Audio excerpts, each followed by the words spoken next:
Imagine you walk into a room filled with people speaking English. Their voices overlap, laughter bounces off the walls, stories are being shared, and connections are being made.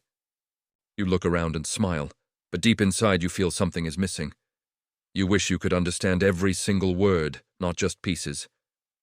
You wish you could join in the conversation with the same ease, without second-guessing yourself, without translating in your head. That feeling, that confidence, that sense of belonging, it starts with one powerful skill: listening. Most learners underestimate listening. They think of reading, memorizing vocabulary lists, or drilling grammar rules. But the truth is, listening is the gateway to all the other skills. Before you can speak fluently, before you can write naturally, before you can read with understanding, you need to hear how the language works in real life. Listening is not just another step. It is the foundation of fluency. Think of a child learning their first language. They don't open a grammar book. They don't sit at a desk with a dictionary. What do? They listen. Every single day they are surrounded by voices, parents, siblings, friends. They hear words repeated, they notice patterns, they begin to imitate sounds. Slowly, their brain connects these sounds with meaning. Eventually, without ever memorizing a chart, they speak. That process is exactly what happens when you immerse yourself in listening to English. But here's the contrast. Most adults try to force English through reading and writing first. They focus on rules, exceptions, and memorization. As a result, they know about English, but they can't live in English. That's the trap. If you only learn through reading, English will always feel like a foreign language. If you learn through listening, English begins to feel natural.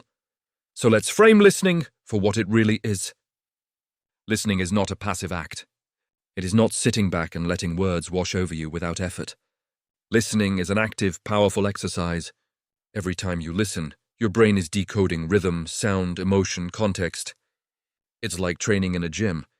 But instead of muscles, you're training your brain to think in English. The more you train, the stronger you get. Of course, listening is not always easy. In fact, one of the first frustrations learners face is not understanding every word. But let me ask you, do you need to understand every word to catch the meaning of a story in your native language? If someone says, "Yesterday was hectic, so many things happened at once, I barely had time to eat," maybe you don't know the word hectic. Yet from the context, you understand. It was a busy, stressful day. That's the beauty of listening. You don't need to translate. You need to train your brain to see the bigger picture, to follow the main idea, and over time the details will naturally fall into place. Here's another contrast. A beginner hears a sentence like, "I'm absolutely starving," and they freeze because they don't know the word starving.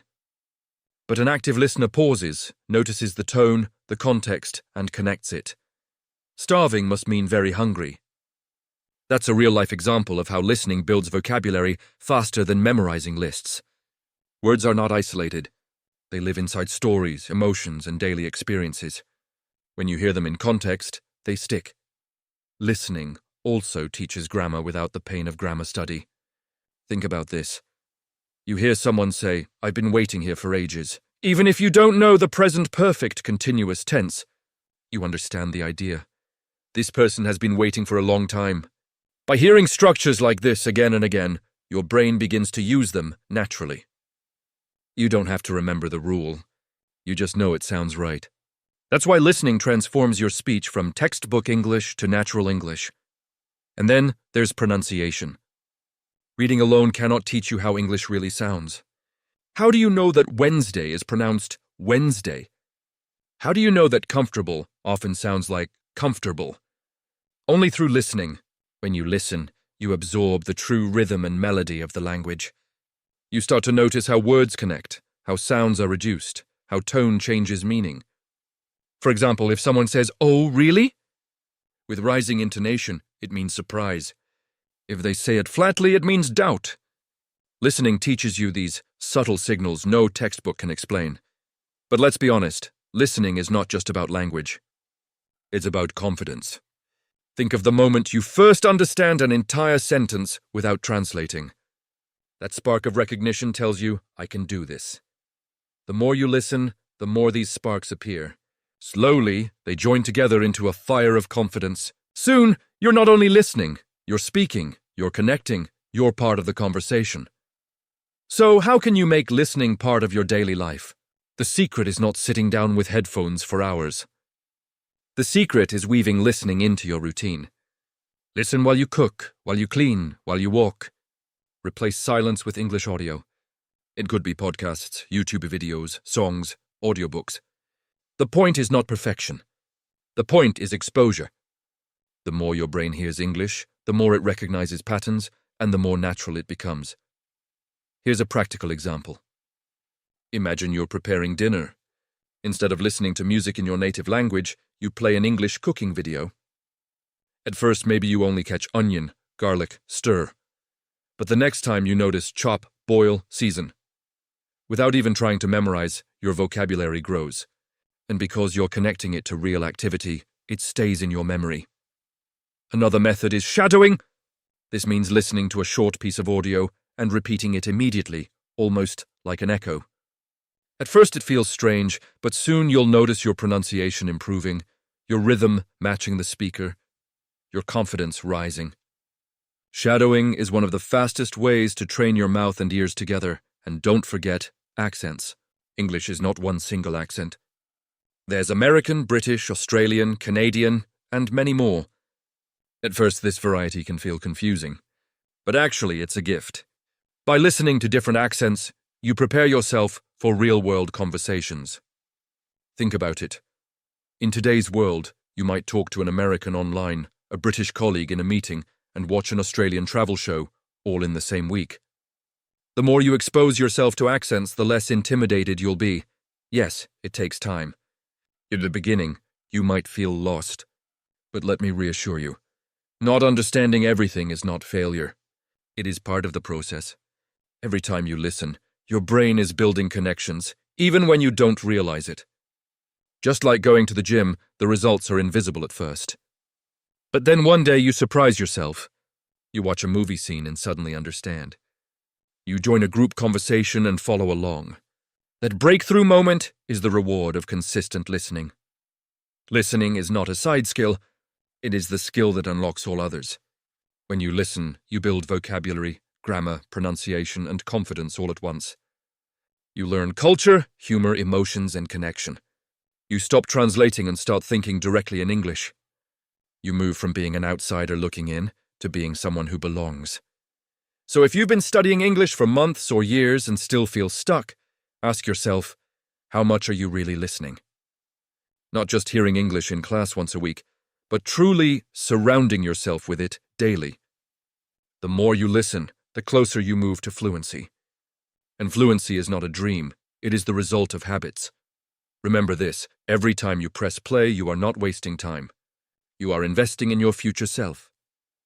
Every podcast, every video, every story you listen to is another brick in the foundation of your English house. Build it strong, build it steady, and soon you will live inside it comfortably. Because listening is not just about understanding words. It's about unlocking a world of voices, ideas, cultures, and opportunities. It's about being able to laugh at the joke, follow the story, share your thoughts, and feel like you belong. Listening is the bridge between where you are now and the confident English speaker you want to be. So start today. Start small, maybe 5 minutes, then 10, then 30. Don't wait for the perfect time or the perfect resource. Just listen. Listen when you wake up. Listen when you go to bed. Listen when you're busy. Listen when you're bored. And trust the process. With every minute of listening, you're not only improving your English, you're changing your life. Let's go even deeper into why listening is not just important, but essential if you truly want to master English. Many learners think they can skip it. They tell themselves, if I just memorize enough vocabulary, if I just read more grammar rules, eventually I'll speak fluently. But here's the truth, without listening, you're building your English on a weak foundation. It's like trying to learn how to swim by reading about water instead of jumping into the pool. You might know the theory, but when it's time to act, you'll sink. Listening is that jump. It's the experience that transforms theory into reality. Think of the times you felt nervous in real conversations. Maybe someone asked you a simple question, but you froze, not because you didn't know the words, but because you didn't recognize them quickly enough. That moment of hesitation doesn't come from lack of vocabulary. It comes from lack of listening practice. If you don't hear English daily, your brain is not trained to recognize the sounds fast enough. Reading teaches you what English looks like. Listening teaches you what English feels like. This is why listening builds speed. In real conversations, people don't pause and wait for you to translate in your head. They talk quickly, naturally, sometimes with slang, sometimes with accents. If your only training is textbooks, you'll feel lost. But if you've been listening regularly, your brain is already used to catching the main ideas, even when words blur together. That's the secret to keeping up with fast speakers. You don't need every single word, you just need enough signals to understand the message. Now let's talk about cultural connection. Listening is not just language input, it's cultural input. Every accent, every intonation, every idiom carries a piece of culture. For example, Americans might say, "That's awesome," while the British might say, "That's brilliant." Australians might say, "That's cool, mate."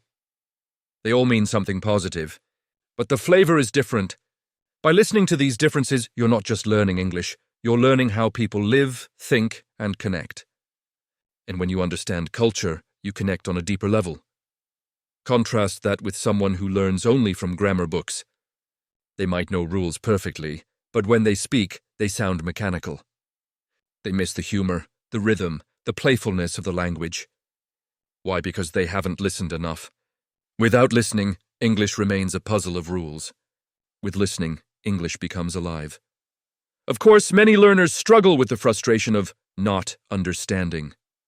Let's be honest, it's uncomfortable. You listen to a podcast or a movie, and it feels like a flood of sound. You catch a word here and there, but most of it escapes. The temptation is to give up. But here's the shift. Not understanding everything is good for you. It's how your brain grows. Think about lifting weights.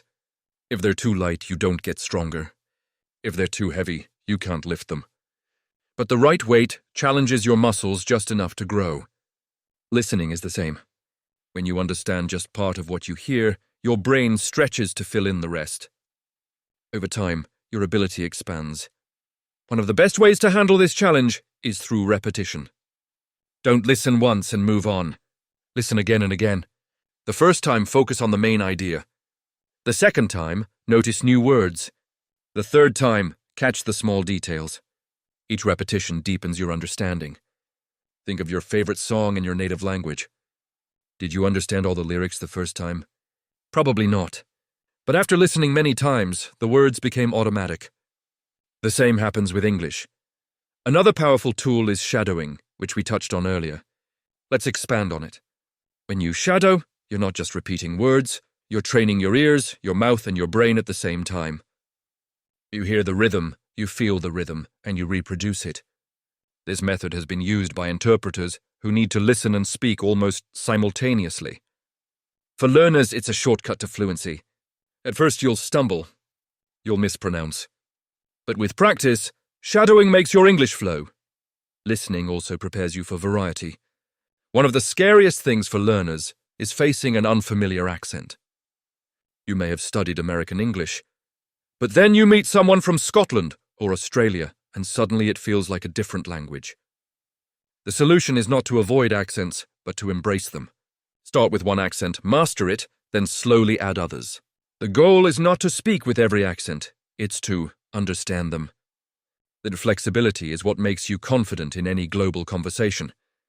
Now, let's add another layer, listening and emotions. English is not just words, it's tone. A simple sentence like "I'm fine" can mean many things depending on how it's said. With a cheerful tone, it means "I'm good." With a flat tone, it might mean the opposite. Only by listening can you learn to hear these emotional cues. And when you do, your communication becomes richer. You not only understand words, you understand feelings. This is why listening makes you a better communicator overall. Imagine being in a group discussion. Instead of waiting impatiently for your turn, you actively listen. You hear not just the words, but the emotions behind them. You respond with empathy. People feel understood. They enjoy talking to you. That's not just English fluency, that's human connection, built through listening. Now let's get practical. How much time should you spend listening every day? Start small, 5 minutes, 10 minutes. As you grow comfortable, increase to 30 minutes or more. The key is consistency. Listening every day, even a little, is far more effective than listening for hours once a week. Think of it like brushing your teeth. You don't do it for 2 hours once a week. You do it a little every day. The daily habit is what keeps your English fresh and growing. And what should you listen to? The answer is simple. Whatever interests you. If you love sports, listen to sports commentary. If you enjoy cooking, watch English cooking shows. If you like stories, listen to audiobooks or podcasts. Passion is fuel. When you enjoy the content, you'll stick with it. And because you're motivated, you'll absorb faster. Learning doesn't have to feel like work. It can feel like discovery. But remember, balance is important. Mix casual listening with focused listening. Casual listening is when you play English in the background while doing other tasks. Focused listening is when you sit down, pay full attention, maybe even take notes or repeat phrases. Both are valuable. Casual listening builds exposure. Focused listening builds skills. Together, they create powerful progress. Listening also teaches resilience. Sometimes, even after months of practice, you'll face a tough recording you don't understand. Don't panic. Don't quit. Instead, stay calm and push through. Each difficult moment is like climbing a hill. It feels hard, but when you reach the top, the view is clearer. The next hill feels easier. Over time, this resilience makes you unstoppable. And finally, listening brings joy. Imagine watching your favorite movie in English and actually catching the jokes. Imagine listening to a podcast and laughing along. Imagine joining a conversation and understanding not just the words, but the humor, the emotions, the rhythm.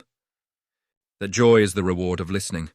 It's not just about fluency, it's about connection, confidence, and belonging. So let me leave you with this final thought. Listening is not a side skill. It is the heart of language learning. It builds your vocabulary without lists, your grammar without rules, your pronunciation without drills, and your confidence without pressure. Every minute you spend listening is a step toward fluency, a step toward connection, a step toward the life you want in English. Don't wait. Start now. Choose something you love in English and press play. Let the voices guide you. Let the stories inspire you. Let the rhythms shape you. Because every time you listen, you are not just learning a language, you are building a bridge to the world. And on the other side of that bridge is the confident, fluent English speaker you are becoming.